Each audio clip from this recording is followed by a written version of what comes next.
Happy New Year. Welcome to Diet Headlines. I'm Louisa Liu. Thank you for joining us.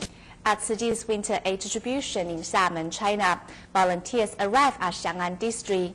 Established just 5 years ago, Xiang'an is economically undeveloped, and many residents are in need of assistance.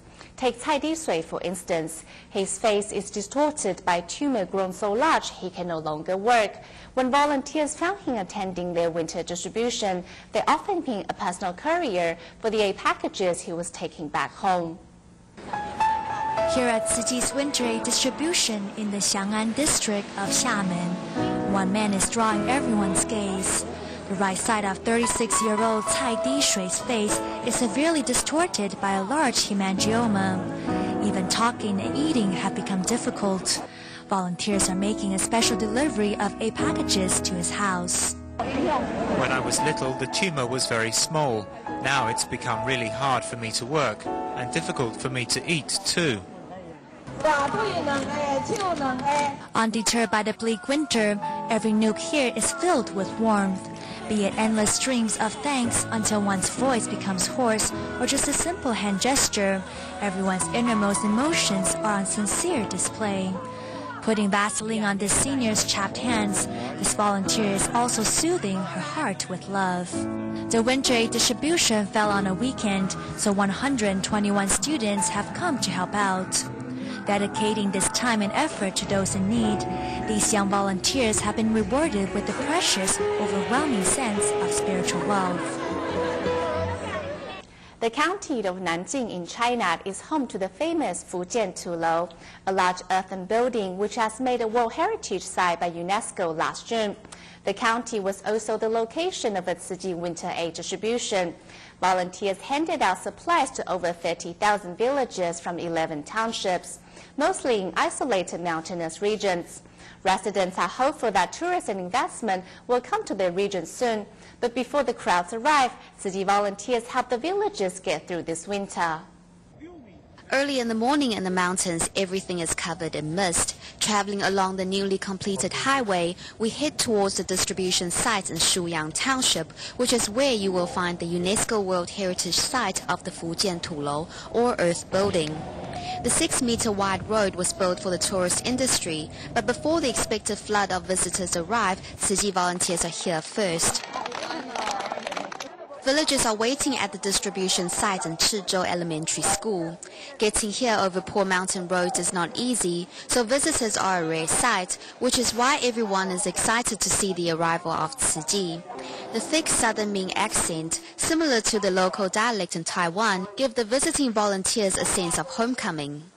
For all the rice, quilts, oil and other supplies you brought, we are very grateful to the Taiwanese people. Thousands of years ago, everyone here really was from the same family. Who knows how many people moved out of Shuyang Township to Taiwan in the past for their descendants to come back today with a long line of supplies.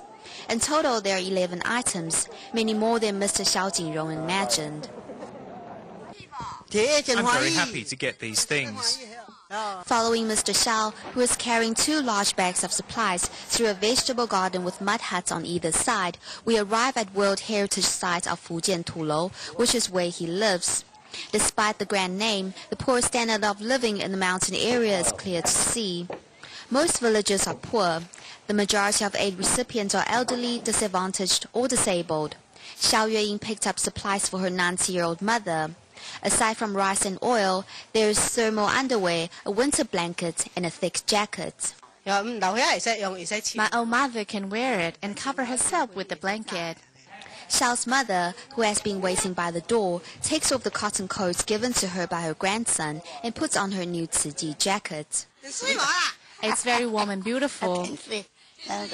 Knowing that the aid comes from Taiwan, the elderly woman is even happier, saying that we are all one family.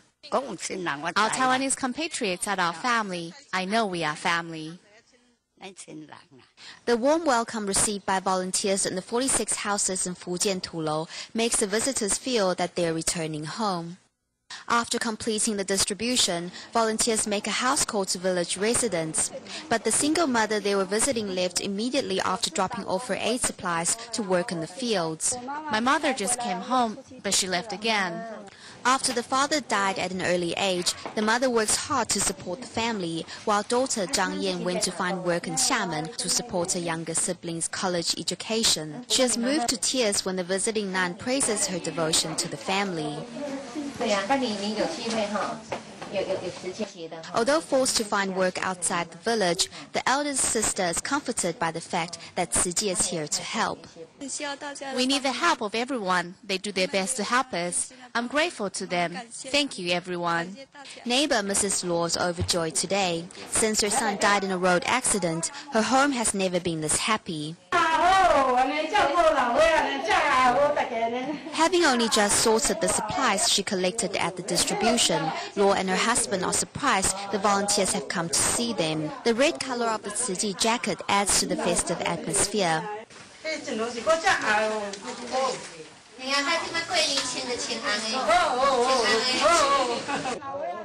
Mrs. Luo may never go to Taiwan, but in her heart she understands the warmth of Tzu Chi.